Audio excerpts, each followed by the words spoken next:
La roseuse passa, avec le crissement de son balai tournant qui remuait l'eau sur l'asphalte. Et c'était comme si on avait peint en sombre la moitié de la chaussée. Un gros chien jaune était monté sur une toute petite chienne blanche qui restait immobile. Le vieux monsieur portait un veston clair, presque blanc, comme les coloniaux, et avait un chapeau de paille sur la tête. Les choses prenaient leur place, comme pour une apothéose. Les tours de Notre-Dame, dans le ciel, s'entouraient d'une auréole de chaleur. Et, là-haut, des moineaux, figurants presque invisibles de la rue, se casaient près des gargouilles. Un train de péniche, avec un remorqueur au triangle blanc et doré, avait traversé tout Paris, et le remorqueur baissait sa cheminée pour saluer ou pour passer sous le pont Saint-Louis. Le soleil se répandait, gras et luxuriant, fluide et doré comme une huile, mettant des reflets sur la Seine, sur le pavé mouillé par la roseuse, à une lucarne et sur un toit d'ardoise, dans l'île Saint-Louis. Une vie sourde, juteuse, émanait de la matière. Les ombres étaient violettes comme sur les toiles impressionnistes, les taxis plus rouges sur le pont blanc, et les autobus plus verts. Une brise légère communiqua un frémissement au feuillage d'un marronnier, et ce fut, tout le long des quais, un frisson qui gagnait de proche en proche, voluptueux, une haleine rafraîchissante qui soulevait les gravures épinglées aux boîtes des bouquinistes. Des gens étaient venus de très loin, des quatre coins du monde, pour vivre cette minute-là. Des cars s'alignaient sur le parvis de Notre-Dame, et un petit homme agité parlait dans un mégaphone. Plus près du vieux monsieur, de la grosse marchande de livres vêtue de noir, un étudiant américain regardait l'univers à travers le viseur de son Leica. Paris était immense et calme, presque silencieux, avec des gerbes de lumière, des pans d'ombre aux bons endroits, des bruits qui pénétraient le silence au moment opportun. Le vieux monsieur à la veste claire avait ouvert un carton rempli d'images, et, pour les regarder, appuyait le carton sur le parapet de pierre. L'étudiant américain portait une chemise à carreaux rouges et n'avait pas de veston. La marchande, assise sur un pliant, remuait les lèvres, sans regarder son client, à qui elle parlait comme une eau coule. Elle tricotait. De la laine rouge glissait entre ses doigts. La chienne blanche courbait l'échine sous le poids du gros mâle qui sortait une langue mouillée. Et alors, quand tout fut en place, quand la perfection de ce matin-là atteignit un degré presque effrayant, le vieux monsieur mourut, sans rien dire, sans une plainte, sans une contorsion, en regardant ces images, en écoutant la voix de la marchande qui coulait toujours, le pépiment des moineaux, les klaxons dispersés des taxis. Il dut mourir debout, un coude sur le rebord de pierre, et sans étonnement dans ses yeux bleus. Il oscilla et tomba sur le trottoir, entraînant le carton dont les images s'éparpillèrent autour de lui. Le chien mâle n'eut pas peur, ne s'arrêta pas. La femme laissa sa pelote de laine rouge rouler de son giron et se leva précipitamment en s'écriant « Monsieur Bouvet !» Il y avait d'autres boutiquiers, sur des pliants, et d'autres encore qui arrangeaient les livres dans leurs boîtes, car il n'était que 10h30 du matin. On voyait l'heure, 2 aiguilles noires, sur le cadran blanc de l'horloge, au milieu du pont. « Monsieur Hamelin, venez vite !» C'était le bouquiniste voisin, aux grosses moustaches et vêtu d'une blouse grise. L'étudiant au Leica avait braqué son appareil sur le vieux monsieur, couché parmi les images d'Épinal. « Je n'ose pas le toucher, monsieur Hamelin. Vous ne voulez pas voir si... » C'était curieux que, tout à coup, ils aient peur du vieux monsieur qu'ils connaissaient si bien, et avec qui, depuis longtemps, ils étaient familiers. Cela tenait peut-être à ce qu'il n'avait pas l'air d'un mort, ni d'un malade. Son visage était aussi calme que quand il regardait les images, et ses lèvres minces continuaient à sourire. Il ne souriait jamais davantage, juste un léger retroussi des commissures. Et on lui avait toujours connu la peau aussi blanche, d'un blanc ivoirin de papier de luxe. Un taxi s'était arrêté, et le chauffeur regardait sans descendre de son siège. 3, 4 personnes, qu'on n'avait pas vues venir, debout autour du corps, l'entouraient de leurs jambes. « Il y a un pharmacien juste en face. Prenez-le par les pieds. Peut-être est-ce dangereux de le remuer. » D'où sortaient ces gens-là? C'était le jeune Américain qui soulevait M. Bouvet par les épaules, et on traversait la rue en un petit groupe que le pharmacien regardait venir de son seuil. « Qu'est-ce que c'est ?» questionna un jeune agent de police. Dans l'uniforme dont ses muscles tendaient le tissu, il avait l'air d'un athlète. Un vieux monsieur qui s'est senti mal. Et, au moment où on faisait pénétrer le corps dans l'ombre odorante de la pharmacie, un petit garçon que sa mère tenait par la main demanda d'une voix pointue « Il est mort, maman, le vieux monsieur ?»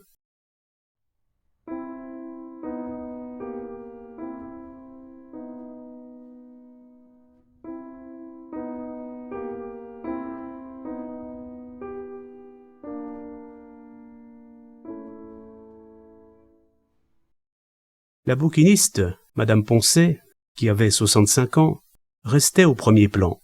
« Je vais téléphoner pour l'ambulance municipale », disait le sergent de ville. « Ce n'est pas la peine, il habite à 2 pas. »« Vous le connaissez ?»« Depuis des années, c'est Monsieur Bouvet, un bon client. Il habite un peu plus loin, quai de la Tournelle, la grande maison blanche où il y a un marchand de musique au rez-de-chaussée. Cela faisait quand même 300 mètres à parcourir. Je téléphone. » Il essayait de se rappeler ses règlements, ne se souvenait pas très bien, parlait au secrétaire du commissariat. « Il est mort ?»« Oui, le pharmacien le dit. »« Il est seul ?»« Oui, bien sûr. »« Qu'est-ce que t'en as fait ?»« Rien, nous sommes dans la pharmacie. » L'Américain était parti. Il n'y avait plus que 5 ou 6 personnes sur le trottoir, qui s'efforçaient de voir à l'intérieur, où le vieux monsieur était étendu sur le plancher. « On va venir, » annonça l'agent. « Il se charge de prévenir le médecin. »« Qu'est-ce qu'il a eu ?»« Il est mort. » L'ambulance arriva presque tout de suite. On allongea M. Bouvet sur une civière, et les 2 chiens, dehors, toujours attachés l'un à l'autre, se tournaient le dos, tandis que l'arroseuse passait son large pinceau sur l'autre moitié de la rue. « Vous verrez bien, une grande maison blanche, après le coin de la rue de Poissy. » C'était une maison qui avait au moins 2 siècles, mais à laquelle on donnait régulièrement une couche de peinture tous les 10 ans. Un tiers environ des volets étaient fermés, ceux des locataires en vacances, et les autres fenêtres étaient ouvertes sur l'été. La porte à droite, dans le vestibule, avait des vitraux bleus et rouges autour de ces vitres blanches, et il s'en échappait des odeurs de cuisine. La concierge était dans l'escalier, un escalier sans tapis, mais aux marches si polies par l'usage qu'elles en prenaient des reflets de vieux meubles. « Concierge !»« Qu'est-ce que c'est ?»« Police !» Elle descendit en grommelant, s'essuya les mains à son tablier à carreaux, releva ses cheveux sur sa nuque. « Et alors quoi, police ?» Au même instant, elle vit l'ambulance devant la porte. « Qui est-ce ?»« Un vieux monsieur. »« Monsieur Bouvet ? Il est malade ? Il a eu un accident ? » ?»« Il est mort. » Elle entra dans la loge et parla à quelqu'un dans une pièce qu'on ne voyait pas. « Lève-toi vite, Ferdinand. Monsieur Bouvet est mort. »« Y a quelqu'un chez lui ?» questionna l'agent qui tenait son calepin à la main, mais qui n'y avait encore rien inscrit. « Bien sûr que non. Il vit tout seul. »« Vous connaissez l'adresse de sa famille ? » ?»« Quelle famille ? » Elle ne pleurait pas. Elle avait seulement les yeux luisants, et on la sentait toute retournée. « Comment est-ce arrivé ? » ?»« Sur le quai, pendant qu'il regardait les gravures. »« Il faut le faire porter dans sa chambre. »« Qui va s'occuper de lui ? » ?»« Qu'est-ce que vous voulez dire ? » C'est alors que, tout à coup, elle se rendit compte qu'un mort est plus encombrant qu'un vivant, qu'il y a des tas de choses à faire. « Nous ? Moi ? » répondit-elle. « Vous êtes sûr qu'il n'a aucune famille à Paris ? Il ne voyait personne autant que je sache. Le plus simple serait sans doute que nous le conduisions à la morgue. »« À la morgue ?» Elle se fâcha. « Est-ce que vous aimeriez qu'on vous dépose à la morgue, vous ? Je me suis occupé de lui pendant qu'il vivait. C'est moi qui faisais son ménage. Je peux bien continuer quelques jours. » Son mari paraissait dans l'encadrement de la porte, le pantalon flou sur sa chemise de nuit, les paupières rouges. l'air abruti. « Qu'est-ce que c'est ? Monsieur Bouvet est mort. » Une voix disait, dans l'escalier, « Rentre chez nous, Vincent, je te défends d'ouvrir la porte. »« Descendez un instant, Madame Sardo, c'est Monsieur Bouvet qui est mort, et on veut l'emmener à la morgue. » Je n'ai pas dit que je voulais proposer. Montez-le chez lui. À chaque tournant de l'escalier, il fallait pencher la civière, et la concierge, chaque fois, avait peur que le corps basculât. Au troisième, elle se faufila, ouvrit une porte dont l'encadrement s'emplit de soleil. « Étendez-le sur son lit. Attendez, je ferais mieux de mettre des draps propres. Je crois qu'il serait préférable d'attendre que le docteur soit venu. » Et quelqu'un dit « Il va encore salir. » Les hommes de l'ambulance s'en allaient. L'agent restait là, dans la chambre, sans savoir que faire. « Qu'est-ce que vous attendez ? On va venir du commissariat. »« Le commissaire ? Peut-être. » L'appartement des Sardo était au même étage, de l'autre côté du palier, et Madame Sardo allait d'une porte à l'autre, car elle devait surveiller son fils et son bébé. Fallait-il laisser la fenêtre ouverte sur la vie exubérante de Paris ? On voyait l'île Saint-Louis en face, et un remorqueur qui faisait des manœuvres pour accrocher une péniche et l'emmener à Charenton. L'agent de police n'osait pas allumer sa cigarette, et le mari de la concierge se tenait, mou et flottant, sur le palier. Il était gardien de nuit dans un garage de la rue Saint-Antoine, et il lui arrivait de prendre une crise d'épilepsie. « Tu ferais mieux d'aller te recoucher. Je ne sais pas pourquoi je t'ai réveillé. » Puis, comme il descendait docilement l'escalier, « Je te défends d'aller boire au bistrot d'à côté, t'entends ?» Car il allait sûrement en profiter. Quand il n'était pas endormi, elle était obligée de le surveiller comme un enfant, et ce n'était pas facile, avec 5 étages d'escalier à nettoyer tous les jours. « C'est le commissaire lui-même, » annonça l'agent qui regardait par la fenêtre. Il avait rarement vu un logement aussi calme, aussi ordonné que celui-ci. Cela faisait penser à une cellule de moine, ou plutôt à un tableau ancien. Les murs étaient d'un blanc laiteux, très doux, avec seulement quelques gravures aux couleurs vives. Dans la chambre, il n'y avait que le lit en chêne verni et une énorme armoire Louis XVI. Un petit réduit qui donnait sur la cour servait de cabinet de toilette. Quant à la pièce principale, carrelée de rouge sombre, elle était tout en longueur, éclairée par 3 fenêtres qui donnaient sur la Seine. Jadis, il y avait eu 2 pièces, et, à cause d'une différence de niveau, il avait fallu installer une marche entre les 2 moitiés du salon. Un fauteuil était recouvert de velours jaune, un autre de tapisserie. Sur 2 tables longues s'entassaient des cartons bourrés de gravures, et un guéridon devait servir pour les repas, quand M. Bouvet mangeait chez lui. Je parie que mon mari est en train de raconter à sa façon l'histoire au commissaire, s'impatienta la concierge, comme on ne voyait monter personne. C'est peut-être le commissaire qu'il questionne.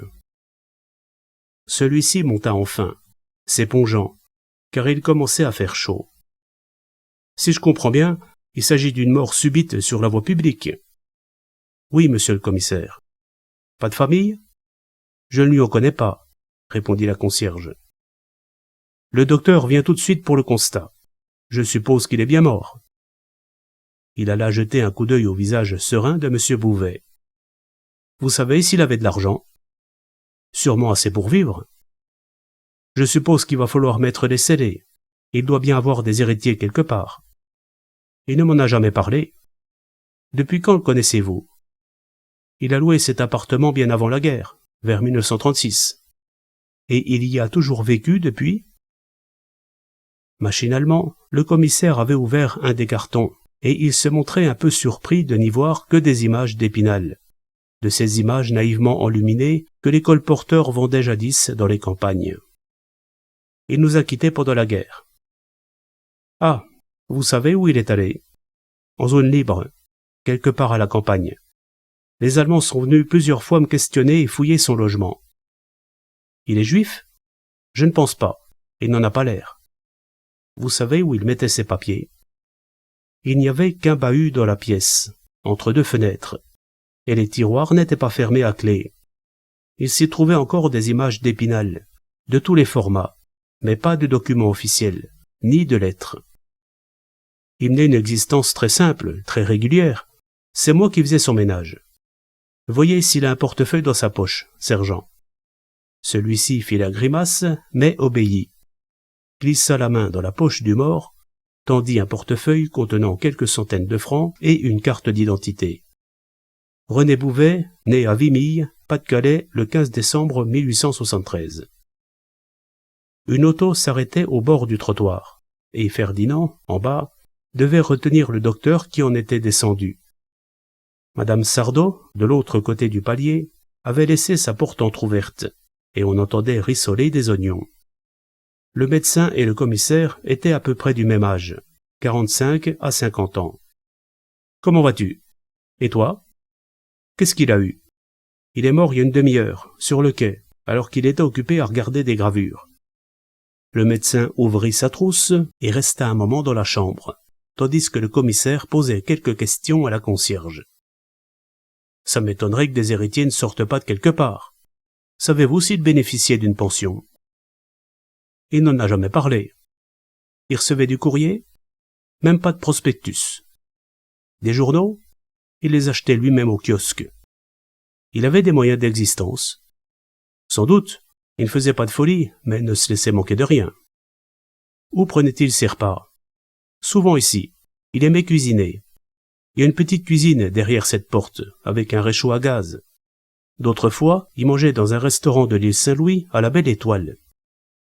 Le médecin revint avec l'air de dire que tout était parfait. « Je vais te signer immédiatement le permis d'inhumer. »« Le cœur ? » ?»« Simplement. Qui va s'en occuper ? » La concierge les regarda tour à tour, prit son parti. « C'est nous. »« Qui, vous ? » ?»« Moi et les locataires. Tout le monde l'aimait bien. Il y en a de partis en vacances, mais on s'arrangera. »« Et l'argent ? Peut-être qu'on pourra se servir de celui qui est dans son portefeuille. Je pense que vous n'aurez pas à vous en donner la peine, et que, dès que la nouvelle paraîtra dans le journal, la famille se présentera. » Elle devait avoir son idée là-dessus, car elle haussa les épaules. « Voulez-vous prendre dans l'armoire le linge dont vous avez besoin, car je vais apposer les scellés. » Le médecin s'en allait. Le commissaire hésitait à enfermer les images d'Épinal pour les mettre également sous scellés. Mais il décida que cela n'en valait pas la peine. « J'enverrai probablement quelqu'un cet après-midi, ou demain matin, pour vous donner des instructions. » C'était l'heure de l'apéritif, et tous les petits cafés de Paris sentaient l'anis. On voyait toujours des silhouettes minuscules au sommet des tours de Notre-Dame, et des autocars étaient toujours rangés sur le parvis. Rue Réaumur, le jeune Américain sortait d'un ascenseur et se perdait dans les couloirs d'un grand journal du soir. On le renvoyait d'une porte à l'autre, sans bien comprendre ce qu'il s'efforçait d'expliquer, mais il n'en arriva pas moins, entêté, devant un petit jeune homme pressé, qui examina la photographie qu'il lui tendait. Le jeune homme s'élança à son tour vers d'autres bureaux, et ce ne fut qu'une demi-heure plus tard que l'Américain le revit.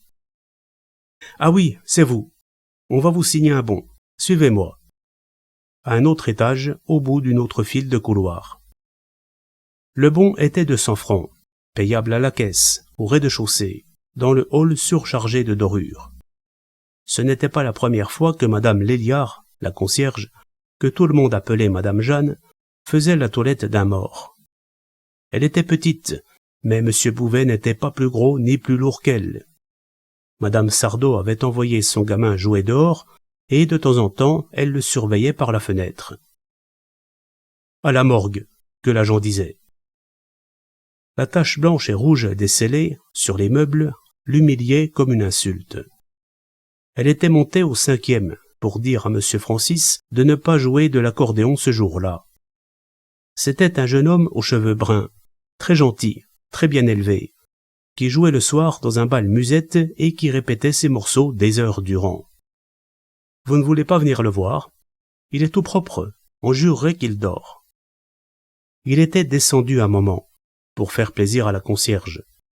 Puis on avait envoyé le gamin de Madame Sardo avec une bouteille chercher un peu d'eau bénite à l'église la plus proche. Il avait 11 ans et était habitué à faire les commissions. Pour le buis, Madame Jeanne avait un brin à la tête de son lit et elle l'avait apporté. C'est tout de même mieux que la morgue. Dès ce soir, je vais faire circuler une liste.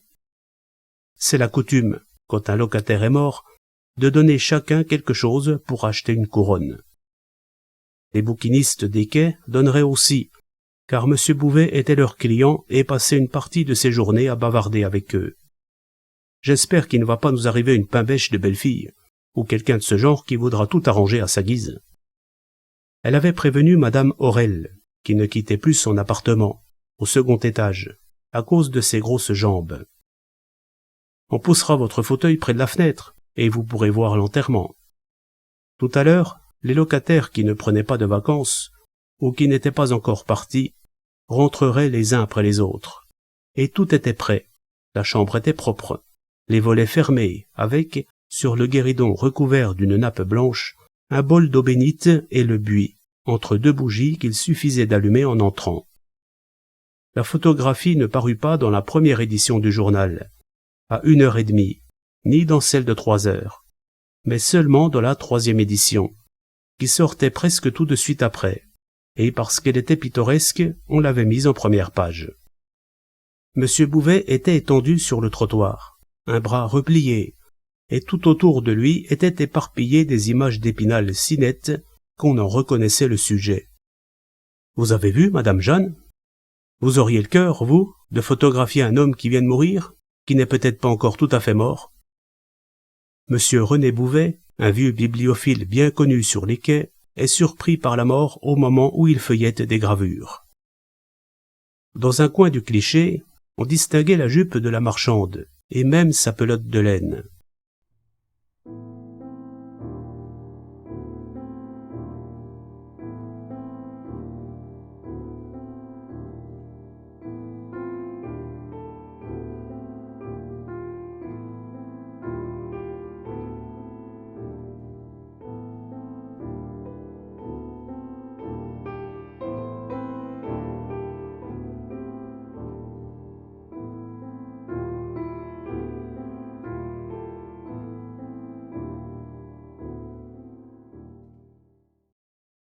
À 5 heures, il faisait lourd, et le drapeau pendait sans vie devant les pierres grises du commissariat de police, rue de Poissy. Un taxi bleu s'arrêta. L'agent en faction en vit sortir une dame d'un certain âge qui paraissait très agitée. « Je désire voir le commissaire. » Il la laissa passer. Il savait que le commissaire venait de sortir, mais cela ne le regardait pas. Des gens attendaient, dans le bureau, sur le banc adossé au mur orné d'affiches administratives. « Voulez-vous m'annoncer au commissaire ?» Elle était fort bien habillée, portait des bijoux au cou, aux oreilles et aux doigts, mais l'agent leva à peine la tête de dessus le registre dans lequel il écrivait avec application. « Le commissaire n'est pas ici. »« Qui le remplace ?»« Son secrétaire. Il est occupé. Asseyez-vous. » Elle ne s'assit pas, parce que les personnes installées sur le banc lui paraissaient d'une propreté douteuse. Elle resta debout, à tambouriner sur l'espèce de comptoir qui la séparait des agents de ville. Elle attendit une demi-heure, si impatiente, à la fin, que tout le monde s'en amusait, surtout que c'était le genre de femme dont on s'amuse volontiers, une femme largement sur le retour, qui avait été belle et s'efforçait de mettre ses restes en valeur. « De quoi s'agit-il, madame ? Vous êtes le secrétaire ? Je puis vous parler en particulier. » Il hésita, la fit passer dans le bureau voisin, où il y avait une garniture en marbre noir sur la cheminée. « Je vous écoute. Je suis Mrs. Marie Marsh. » Elle avait une pointe d'accent étranger, mais légère, et le secrétaire ne fit qu'incliner poliment la tête. « Je vous écoute, » répéta-t-il en lui désignant un fauteuil. « Vous avez vu ce journal ?» Elle lui tendit la feuille qui publiait, en première page, la photographie de M. Bouvet. « Non, je ne l'avais pas vu, » répondit-il avec indifférence. « Cet homme ne s'appelle pas Bouvet. » Le secrétaire, particulièrement calme et froid, avait l'air de penser à autre chose. « Vraiment. C'est mon mari, Samuel Marsh, des mines d'Ouagui. Il en avait vu défiler tant d'autres. »« Je vous écoute toujours. Vous dites que c'est votre mari ? et vous désirez. Il ne s'est jamais appelé Bouvet. Vous êtes sûr de ne pas vous tromper? Les photographies de journaux, vous savez, ne sont pas toujours très reconnaissables. Je suis sûr, mais je serai tout à fait affirmative quand je l'aurai vu. En somme, ce que vous désirez, c'est voir le corps. Je veux aussi vous dire tout de suite quelque chose qui ne peut pas tromper.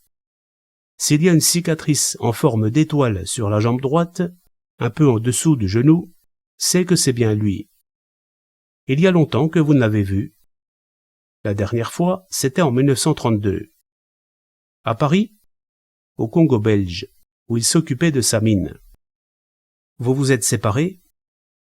Il n'y a jamais eu de séparation entre nous. Il a disparu du jour au lendemain, sans laisser la moindre trace.